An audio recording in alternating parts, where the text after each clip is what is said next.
하나님의 은혜와 평안이 여러분 심령과 가정 가운데 함께 하시기를 기원합니다. 영국의 작가 에드워드 불워 리튼이라는 사람이 지은 폼페이 최후의 날이라는 작품이 있습니다. 이 작품은 역사적 사실을 기초로 해서 쓴 역사 소설입니다. AD 79년 8월 24일 그날이 폼페이 최후의 날입니다. 폼페이라는 도시는 어떤 도시인가? 이탈리아 남부 베수비오 산 기슭에 위치한 휴양 도시입니다. 로마 제국의 화려함과 사치 그리고 향락을 가장 잘 보여준 환락의 도시가 바로 폼페이입니다. 그 폼페이, 그날 땅이 흔들리면서 베수비오 산에서 검은 구름이 연기가 피어오르기 시작하면서 하늘을 어둡게 덮었습니다. 그리고 엄청난 폭발음과 함께 뜨거운 화산재와 용암이 비오듯 쏟아지기 시작합니다. 하늘을 날던 새가 낙엽처럼 떨어지게 되고 또 짐승들이 우왕좌왕 살 길을 찾아 움직이게 되고 사람들도 어떻게 해야 되는가 그리고 방황하면서 그렇게 시간이 흘러갔습니다. 화산은 쉴 새 없이 터져 나왔고 검은 연기 불꽃이 완전히 하늘을 뒤덮었습니다. 4시간 정도 지나자 인구 2만의 도시 가운데 2,000명이 목숨을 잃었습니다. 사람들이 어디로 가야 살까? 그래서 생각한 것이 바닷가였습니다. 바닷가로 가면은 살 수 있겠다. 폼페이 사람들이 다 바닷가로 몰려가기 시작합니다. 그리고 이것을 안 당시 로마 제국 해군 사령관이 함대를 출동하여 그 사람들을 구조하기로 그렇게 결정을 했습니다. 바로 그때 믿어지지 않는 최악의 상황이 벌어졌습니다. 그것은 바람이 갑자기 바닷가로 낮게 깔리면서 바닷가로 밀어 불기 시작한 것입니다. 숨을 못 쉬도록 뜨거운 불기운과 독한 가스가 그 바닷가에 모여있는 사람들을 덮친 것입니다.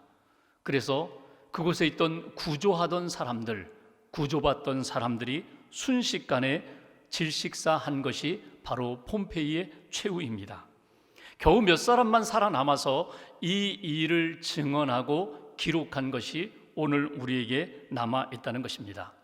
여기서 우리가 한 가지 생각할 것이 있습니다. 그것은 이 폼페이 최후의 일이 과연 갑자기 일어난 일일까? 어떠한 예고도 없이 이런 재앙이 일어났을까? 역사를 보면은 이 일이 있기 전 16년 전 AD 63년에 폼페이에 지진이 있었습니다. 또 화산 폭발도 있었습니다. 그 일 후에 가끔 이 산에서 연기가 피어오르게 됩니다. 연기를 내뿜게 됩니다.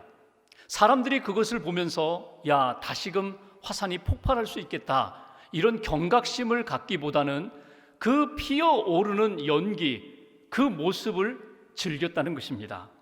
폼페이의 경관을 더 아름답게 해준다고 오히려 그것을 즐기고 자랑하던 사람들, 폼페이에 이미 경고가 있었음에도 불구하고 그 경고를 무시한 사람들이 결국 폼페이의 최후의 날을 맞이하게 되었다는 것입니다.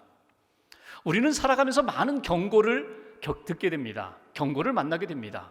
병원에 가서 의사 선생님을 만날 때에 의사 선생님이 경고합니다. 고치셔야 합니다. 바꾸셔야 합니다. 약을 드셔야 합니다. 그렇지 않으면 위험합니다. 운전을 하고 가다가 실수로 교통법규를 어겼을 때 경찰이 우리에게 경고합니다. 한번 봐드리겠습니다. 다음부터는 법규를 어기지 마십시오. 여러분, 신앙생활하면서 하나님이 우리를 경고하실 때가 있습니다. 여러분이 영적인 경고를 받은 적이 있습니까?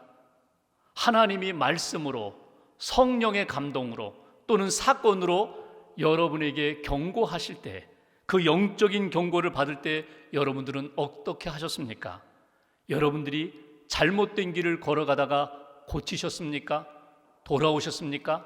바꾸셨습니까? 아니면 그대로 무시하고 그 길을 계속 걸어가셨습니까? 오늘 창세기 19장은 폼페이의 최후의 장면과 같이 소돔 고모라의 마지막 멸망하는 장면을 성경이 말씀하고 있습니다. 그 소돔과 고모라에 아브라함의 조카 롯이 살고 있습니다. 그 롯을 생각하면서 아브라함이 하나님 앞에 중보 기도를 드리고 하나님이 그 기도를 들으시고 천사를 보내어 심판에 대하여 경고하시고 자비를 베푸시면서 롯과 그의 가족을 구원하고자 하는 것이 오늘 본문의 내용입니다. 오늘 말씀을 통하여 우리에게 주시는 영적인 메시지가 무엇일까? 먼저 12절 말씀을 봉독하겠습니다. 제가 봉독합니다. 그 사람들이 롯에게 이르되 이외에 내게 속한 자가 또 있느냐? 내 사위나 자녀나 성 중에 내게 속한 자들을 다 성 밖으로 이끌어내라. 하나님의 천사가 오늘 롯에게 경고합니다. 이 성을 멸하리라. 이 성을 멸하는 때에 너와 너의 가족을 구원하겠다. 다 이끌고 성 밖으로 나가라는 것입니다. 13절 말씀 보실까요? 함께 봉독합니다. 그들에 대한 부르짖음이 여호와 앞에 크므로 여호와께서 이곳을 멸하시려고 우리를 보내셨나니 우리가 멸하리라. 멸하리라 멸하리라 두 번 심판하겠다는 말씀을 하고 있습니다. 임박한 심판, 분명한 심판에 대하여 말씀합니다. 그 심판 속에서 과연 이 심판을 누가 하시는 것인가? 우리가 멸하리라. 하나님의 천사들, 하나님이 심판하시겠다고 그렇게 강조하십니다. 그런데 13절 앞부분을 보십시오. 그들에 대한 부르짖음이 여호와 앞에 크므로, 그들에 대한 부르짖음, 원문대로 본다면 그들의 부르짖음입니다. 그들이 부르짖는 것을 하나님이 들으셨다는 것입니다.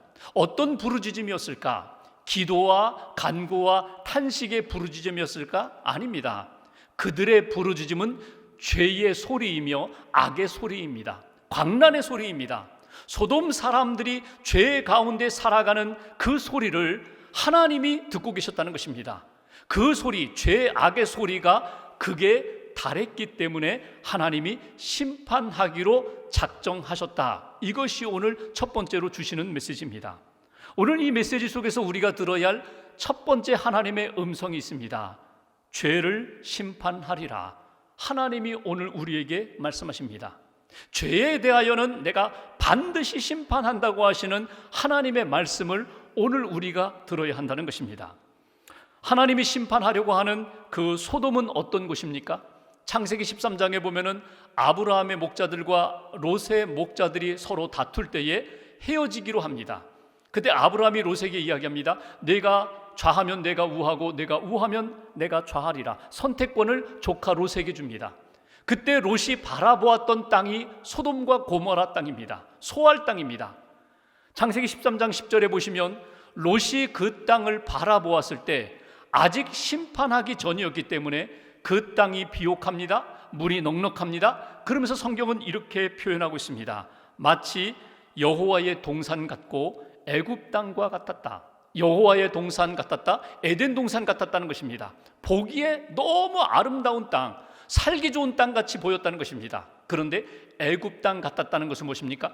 그 땅의 실상은, 그 땅의 그 속의 내면은 어두웠다는 것입니다. 유혹과 죄가 많은 땅이었다는 것입니다. 그것이 바로 소돔 땅입니다. 그 소돔 땅의 죄악이 무엇입니까? 우리가 창세기 19장을 읽어보면은 소돔은 성적으로 타락한 도시였다. 동성애가 만연된 도시였다. 그래서 하나님이 심판하기로 작정하신 곳이었다. 이렇게 우리가 읽을 수가 있습니다. 근데 과연 성적으로 타락한 것뿐이었을까? 성경을 읽다 보면은 소돔에 대한 몇 군데 하나님이 지적하시는 죄에 대하여 우리가 발견할 수 있습니다. 그 중에 하나가 에스겔 선지자에게 말씀한 에스겔서 16장 49절과 50절에 보면은 소돔의 죄악에 대하여 하나님은 이렇게 지적을 하십니다. 그 땅은 교만함과 음식물의 풍족함과 태평함 때문에, 그 죄악 때문에 내가 심판하지 않을 수 없었노라고. 여기 세 가지, 교만함, 하나님 없이 내가 주인 되고 내가 하나님처럼 살아가는 것, 교만하기 때문에 가증한 일들을 서슴지 않고 행하는 그것이 소돔의 죄악이었다는 것입니다. 풍족함, 풍성합니다. 넉넉합니다. 그럼에도 불구하고 50절에 보면은 가난한 자, 빈궁한 자, 어려운 자를 전혀 돌보지 않고 나누지 않았다는 것입니다. 태평함, 나태함에 빠져 있었다는 것입니다. 그래서 영적으로 깨어 있어야 할 때에 깨어 있지 못하고, 기도할 때에 기도하지 못하고, 분별해야 할 때 분별하지 못하고, 그러한 태평함, 나태함으로 살다 보니까 성적으로 타락한 도시가 되어버렸다는 것입니다. 그 소돔성에 살고 있는 롯의 삶은 어떠합니까? 우리가 19장 1절에 보면은 롯은 그 소돔성에서 성공한 사람이 되었습니다. 성문 앞에 앉아 있을 정도로 유력한 사람, 실력자가 되었습니다. 그런데 소돔 땅에 살고 있는 롯 자신이 자신도 모르게 소돔의 문화와 가치관과 죄악에 물들어 있는 모습을 우리는 발견하게 됩니다. 소돔에 잘 적응했다는 것입니다. 동화되어 버렸다는 것입니다. 그러니까 소돔의 죄악이 얼마나 큰지 별로 느끼지 못하고 있습니다. 소돔에 살고 있는 자신이 얼마나 소돔 사람화 되어가고 있었는지 그거 느끼지 못했다는 것입니다. 그래서 어느 순간에 보니까 소돔 사람과 하나님을 믿는다는 롯과 그의 가정이 별반 다르지가 않습니다. 롯과 그의 가족들이 소돔 사람처럼 돼버린 모습을 성경에서 보게 됩니다. 그 대표적인 증거가 무엇입니까? 천사가 롯의 가정을 방문했을 때 소돔 사람들이 찾아옵니다. 문을 두드립니다. 조금 전에 두 사람이 들어갔지? 그 사람들을 내라고, 그 사람들을 우리에게 달라고, 우리가 그들과 상관하겠다고 성경은 말합니다. 상관이라는 표현이 무엇입니까? 성관계를 맺겠다는 것입니다. 동성애가 만연되어 있는 소돔의 모습을 보게 됩니다. 그런데 바로 그 상황에서 롯이 어떻게 대답합니까? 성경을 보시면 내게 남자를 알지 못하는 두 딸이 있는데 이 두 딸을 데려다가 당신들 마음대로 하시오. 이게 지금 롯의 대답입니다. 정혼한 남자가 있음에도 불구하고, 사위들이 있음에도 불구하고 두 딸을 그 동네 사람들에게 내어주겠다는 것입니다. 아무런 생각 없이 기꺼이 그렇게 말하는 롯의 모습을 보면 롯이 소돔 사람과 별반 다르지 않은, 이미 소돔 사람처럼 타락하고 거룩성을 잃어버린 모습을 우리는 발견하게 됩니다. 여러분, 우리 자신의 모습은 어떻습니까? 여러분, 하나님의 사람으로, 믿음의 사람으로 거룩한 성도의 길을 걸어간다고 하는데 우리는 세상 속에 살면서 분명히 죄에 대하여, 어두움과 죄악에 대하여 분별하면서 살아가고 있습니까? 혹이라도 내 마음이 오염되거나 내 삶이 죄악에 물들어 있다고 생각되면 빨리 깨어서 정리해야 되는데, 회개해야 되는데, 그런 경각심을 가지고 구별된 삶을 내가 살고 있는가? 예전에는 거룩한 도시와 타락한 도시가 분명하게 나누어졌었어요. 거룩한 사람들, 거룩하지 못한 사람들, 거룩한 지역, 거룩하지 못한 사람들이 선명하게 구별되었어요. 그런데 이 시대는 그렇지 않습니다. 다 섞여버렸어요. 어느 것이 거룩한 것인지, 어느 것이 거룩하지 못한 것인지 그것을 분별하기가 어려운 시대 속에서 우리가 살고 있다는 것입니다. 죄에 너무나 쉽게 적응해 버렸어요. 동화되어 버렸어요. 그리고 그 속에서 내가 얼마나 소돔 사람처럼 되어가고 있는지 느끼지 못하고 잘 적응하면서 살아가는 나 자신을 다시 한번 발견해야 한다는 것입니다. 여러분, 우리가 세상에 적응하고 죄에 적응하면 나타나는 현상이 하나 있어요. 그건 뭐냐면 회개가 사라집니다. 깨어있으면, 거룩함을 지키면, 죄와 어둠에 대하여 늘 경각심을 가지면 우리는 언제나 회개하며 중보기도자의 삶을 살 수 있어요. 그런데 이미 내가 죄에 물들어 버리면 나 회개하지 않습니다. 하나님을 두려워하지 않습니다. 죄에 대하여, 심판에 대한 두려움이 우리 안에서 사라지게 되어버린다는 것입니다. 오늘 롯이 그런 모습인 것처럼 혹이라도 내가 그런 모습이 되어 있지는 않은지 다시 한번 우리 자신을 돌이켜 보아야 합니다. 형식적인 신앙생활이 아니라 하나님 보시기에 분명한 거룩한 믿음의 신앙생활을 다시 한번 회복해야 된다고, 죄악을 용납하지 않으시고 심판하시는, 죄에 대하여 반드시 심판하시는 하나님 앞에 우리 자신을 돌아보면서 영적으로 깨어나는 저와 여러분 되시기를 주님의 이름으로 기원합니다. 두 번째 14절 말씀 보십시오. 제가 봉독합니다. 롯이 나가서 그 딸들과 결혼할 사위들에게 말하여 이르기를 여호와께서 이 성을 멸하실 터이니 너희는 일어나 이곳에서 떠나라 하되 그의 사위들은 농담으로 여겼더라. 지금 롯이 천사들을 하나님으로부터 메시지를 받았습니다. 이 땅을 멸하리라, 이 땅을 심판하리라, 너희들은 나가라, 이 성에서 밖으로 나가라. 그 메시지를 받고 지금 사위들에게 전하는 이야기입니다. 빨리 이곳을 떠나라, 이곳을 떠나라. 근데 사위들이 어떻게 여겼다고요? 농담으로 여겼다는 거예요. 그 얘기 뭡니까? 하나님의 메시지도 가볍게 여겼어요. 하나님을 믿고 있는 롯에 대한 믿음도 없어요. 신망도 없어요. 하나님이 어떻게 하십니까? 천사들을 통하여 강권하여 그들의 손을 잡고 성 밖으로 이끌어내십니다. 그리고 주신 말씀 17절 보십시오. 17절 같이 봉독합니다. 그 사람들이 그들을 밖으로 이끌어낸 후에 이르되 도망하여 생명을 보존하라. 돌아보거나 들에 머물지 말고 산으로 도망하여 멸망함을 면하라. 아멘. 도망하라, 도망하라. 산으로 도망하라. 산으로 도망하여 생명을 보존하라. 산으로 도망하여 멸망함을 면하라. 이것이 오늘 하나님께서 롯에게 주신 말씀이고 오늘 우리에게 주신 메시지입니다. 여기서 우리가 들어야 할 하나님의 음성이 있습니다. 지체하지 말고 산으로 도망하라. 지체하지 말고 하나님의 품으로 돌아가라. 하나님의 생명의 자리로 돌아가라. 구원의 땅으로 다시금 돌아가라. 이것이 오늘 우리에게 주신 메시지입니다. 천사가 롯에게 분명히 메시지를 주었어요. 이 땅은 하나님이 심판하신다. 빨리 떠나라. 근데 롯이 지금 지체하고 있어요. 롯이 지체하는 이유가 무엇입니까? 지금 이 땅에 대한 미련이 남아 있어요. 내가 가지고 있는 것, 내가 누리고 있는 것, 내가 관계 맺고 있는 것, 이 땅을 그대로 두고 떠나라고?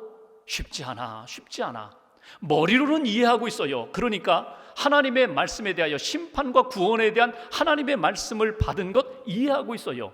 이해했기 때문에 자녀들에게 그리고 사위될 사람들에게 떠나야 돼, 떠나라, 떠나라 그렇게 이야기한 것입니다. 문제는 몸이 움직이질 않아요.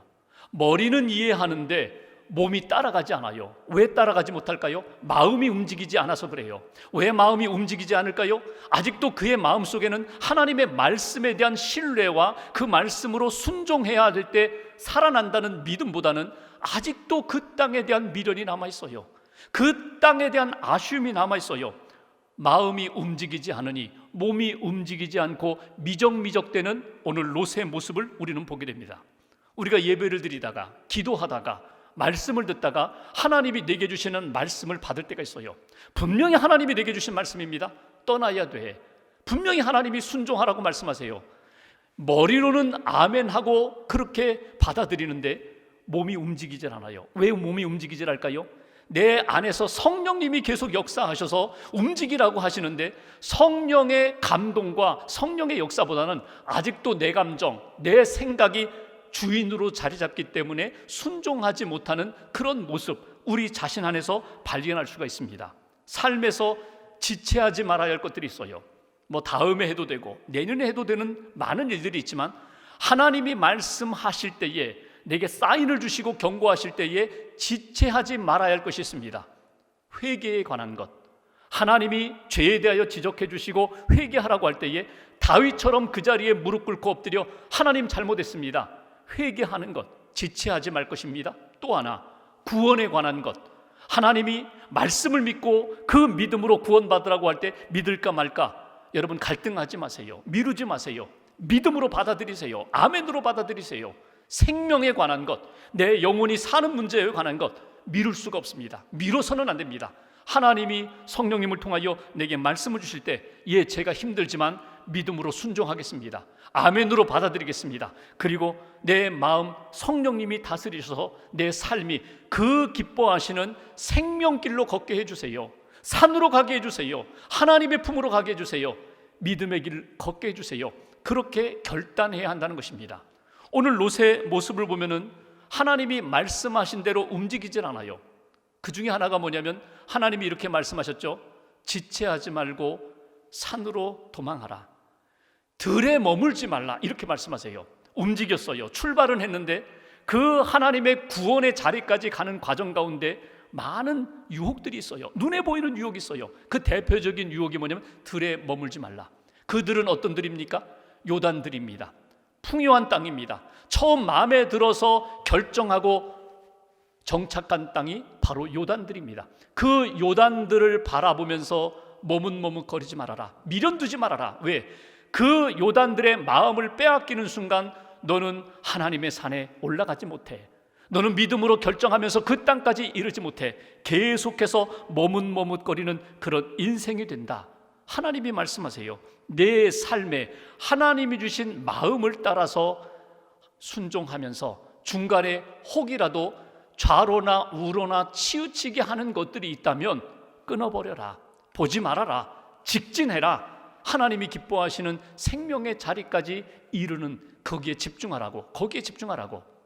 예수님께서 탕자의 비유를 말씀하셨죠. 그 비유에 보면은 탕자가 아버지의 유산을 미리 받아서 먼 곳에 가서 허랑방탕하게 다 허비하고 거지가 되었어요. 돼지들이 먹는 쥐염 열매를 먹습니다. 그러면서 생각하잖아요. 아버지 집에는 먹을 것이 얼마나 많은가. 아버지 집으로 돌아가자 결단했어요.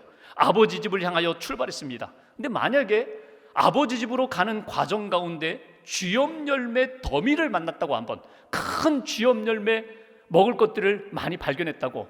그래서 이 탕자가 뭐 아버지 집까지 가, 여기서 이거 먹을 것 있으면 이거 먹고 그냥 여기서 살면 되지, 부끄럽게 뭐 집에까지 갈 필요가 있어? 아버지 만날 필요가 있어? 만약에 그 자리에서 중간에 머물렀다면 여러분, 탕자는 계속해서 탕자로 남을 것입니다. 돼지들이 먹는 쥐염 열매 먹으면서 그냥 돼지처럼 그렇게 살 거예요. 근데 탕자가 어떻게 했다고요? 중간에 어떤 유혹이 와도, 시험이 와도 끝까지 아버지의 집에 이르게 됩니다. 그래서 아버지의 용서를 받고 아버지의 회복의 은총을 만나게 된 거예요. 우리가 인생을 살아가면서 하나님의 산에 오를 때까지, 구원의 자리에 이를 때까지 말씀하신 대로 저는 달려가겠습니다. 여기 산으로 도망하라 이 말씀이 단지 멸망을 피하라 이 정도가 아닙니다. 하나님의 구원의 은총을 만나라. 하나님이 예비하신 생명의 은혜를 누려라. 하나님이 풍성케 하시리라. 하나님이 회복시켜 주시리라. 미련 두고 있는 그 소돔 땅에 있는 많은 것들, 그게 중요한 것이 아니라 하나님의 산에 오를 때, 생명의 은혜를 만날 때 하나님이 다시금 일으켜 주시는 놀라운 역사로 나아가라. 이것이 오늘 우리에게 주시는 말씀입니다.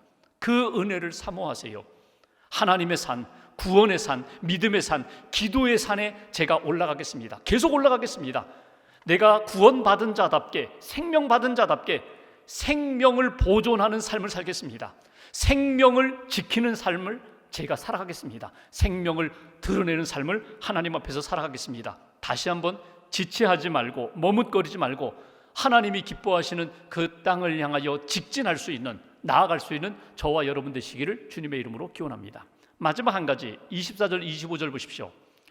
24절 25절 여기 보시면 하나님이 불로 소돔과 고모라를 심판하십니다. 그 땅에 있는 모든 사람들이 멸망합니다. 그 심판의 때에 26절 같이 봉독하겠습니다. 롯의 아내는 뒤를 돌아보았으므로 소금 기둥이 되었더라. 롯의 아내는 소돔 성에서는 나왔어요.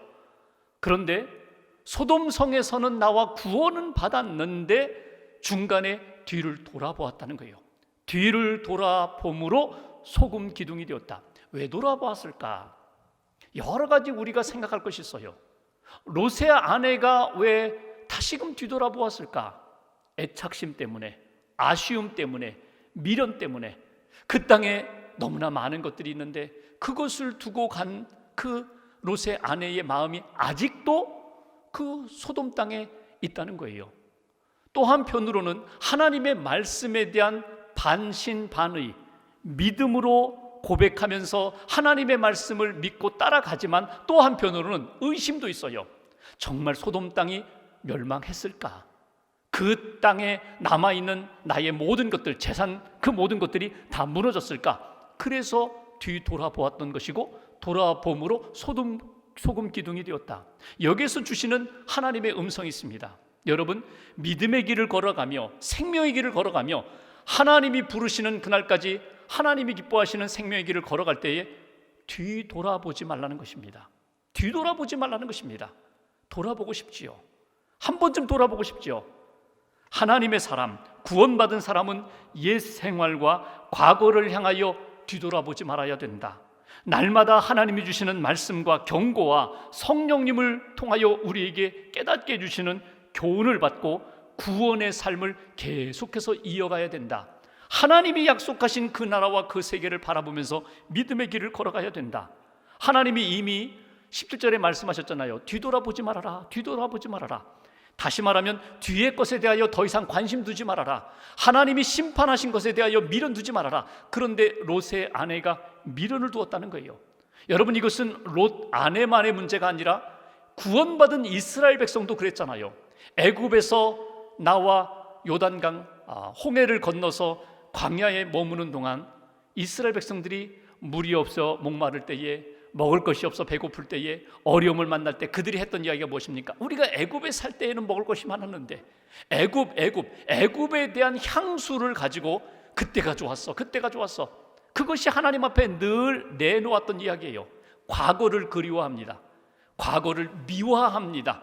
그게 가장 큰 복이라고 생각하는 거예요. 근데 실제 그랬나요? 아니죠. 애굽에 살 때 정말 죽을 지경이 되어가지고 하나님 앞에 부르짖고 모세를 보내서 하나님이 그 백성들을 구원해내신 것 아니에요.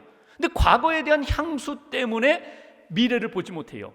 가나안 땅, 약속의 땅을 보지 못해요. 그렇게 원망하니까 결국 여호수아와 갈렙 빼고 모든 이스라엘 백성들이 광야에서 죽게 되잖아요. 미래에 대한, 하나님의 약속에 대한 마음과 믿음을 가지고, 꿈을 가지고, 비전을 가지고 그 땅을 향하여 나아가는 그런 인생이 되어야 된다. 몸은 구원함을 받았는데 아직도 마음과 관심이 과거에 매여 있고 옛 생활에 묶여 있다면 하나님이 기뻐하시는 생명을 보존하는 인생이 되지 못한다. 이게 오늘 주시는 말씀입니다. 롤로 메이라는 심리학자가 창조를 위한 용기라는 책에 보면은 현대인들에게 필요한 것이 용기라고 이야기합니다. 두려움도 불안도 어려움을 만났을 때에도 용기가 필요하다. 몇 가지 용기를 얘기해요. 첫 번째, 신체적 용기. 건강해야 된다. 건강의 길을 선택해야 된다. 몸이 아프면 용기가 사라진다. 신체적 용기, 도덕적 용기. 악을 이겨나가야 된다. 유혹을 이겨나가야 된다. 도덕적 용기. 그리고 사회적 용기. 사람들의 평판이나 말에 흔들리지 말고 중심을 가지고 하나님이 기뻐하시는 그 일에 집중해야 된다. 마지막 네 번째가 창조적 용기입니다. 창조적 용기는 뭐냐면 과거에 대한 모든 것들을 끊어버리라는 거예요. 과거로부터 벗어나지 않는 한 미래로 나갈 수 없다. 과거의 상처, 과거의 아픔 또는 과거의 성공, 이 모든 것들을 접고 미래를 향하여 나아가는 것, 이것이 창조적 용기라고 이야기합니다. 그 창조적 용기 가운데 하나님이 새롭게 하시고 새로운 역사를 만들어 가신다. 예수님이 말세에 대한 징조를 말씀하시면서 누가복음 17장에 보면 이런 이야기를 하십니다. 마지막 때 말세에는 이런 어려움이 있겠다, 환난이 있겠다. 그런데 믿음의 사람은 32절에 이런 말씀하세요. 롯의 처를 기억하라. 롯의 아내를 늘 생각하라는 거예요. 특별히 마지막 때에, 환난의 때에, 고난의 때에 롯의 아내가 뒤를 돌아봄으로 소금 기둥이 되었다는 것을 잊어버리지 말아라. 하나님이 심판하시는 세상이다. 하나님이 심판하시는 죄악이다. 애착심 갖지 말아라. 미련 두지 말아라. 애석하게 생각하지 말아라. 그 땅은 반드시 무너지게 되어 있던 땅이다. 내게 주신 하나님의 말씀을 붙잡고 과거가 아니라 미래에 하나님이 약속하신 그 시간과 그 세계를 바라보면서 나아가라고, 날마다 깨어서 하나님이 말씀하신 것 붙잡고 믿음으로 살아가라고. 온탕 속에 있는 개구리 실험 여러분 들어보셨을 것입니다. 용기에다가 물을 넣고 개구리 한 마리를 넣었어요. 그리고 서서히 열을 가하게 됩니다. 개구리가 미지근한 물, 점점 따뜻한 물에 몸을 담그고 이렇게 긴장이 풀어졌어요. 점점 가열되어서 이 물이 뜨거워지는데도 그냥 아무런 감각 없이 거기에 누워있다가 그냥 익어서 죽는 그 개구리. 여러분, 뜨거운 물에다가 개구리를 집어넣으면요, 뜨거워하고 팔쩍하고 뛰어나올 것입니다. 근데 서서히 우리의 영혼을 무너뜨리고 우리의 감각을, 영적인 감각을 무디게 하는 세계 속에서 우리가 살고 있는데 깨어나야 한다는 것입니다. 어쩌면 지금 이 시대에 우리 그리스도인들이 깨어서 분별력을 가져야 돼요. 하나님의 선하시고 기뻐하시고 온전하신 뜻이 무엇인가? 하나님이 심판하시는 세상은 어떤 세상인가? 죄와 악은 무엇인가? 분별력을 가지고 깨어 있어야 합니다. 깨어 기도해야 합니다. 그리고 하나님의 기준으로 살아가야 합니다. 세상의 기준이나 내 생각이나 내 감정이 아니라 하나님이 기뻐하시는 말씀과 복음 안에서 오늘 내게 원하시는 뜻이 무엇인지를 분별하며 구분하며 하나님이 기뻐하시는 일에 집중하며 살아가는 인생, 그것이 오늘 말씀을 통하여 우리가 삶에 적용해야 할 부분입니다. 오늘도 주님은 우리에게 이렇게 말씀하십니다. 죄와 심판에 대하여 깨어 있어라. 깨어 있어라. 죄에 대하여 반드시 나는 심판하리라. 죄와 심판에 대하여 깨어 있어라. 하나님이 우리에게 말씀하실 때 그 말씀을 받는 우리는 지체하지 말아라. 그리고 머물지 말아라. 하나님을 향하여 직진하라. 하나님을 향하여 달려가라. 뒤돌아보지 말아라. 과거에 미련두지 말아라. 과거에 매이지 말아라. 하나님이 원하시는 뜻, 그 뜻을 붙잡고 믿음의 삶을 사는 거야. 주님 우리를 부르실 때까지, 주님이 이 땅에 다시금 오실 때까지 생명의 길을 걷겠습니다. 다시 한번 다짐하고 그 길을 걷기를 소망합니다. 날마다 사건마다 하나님의 말씀과 기도로 무장하고 생명을 보존하는 일에, 의인의 삶을 사는 일에 집중하면서 한 주간도 하나님이 기뻐하시는 생명의 길을 걸어가는 저와 여러분 되시기를 주님의 이름으로 기원합니다. 기도하겠습니다.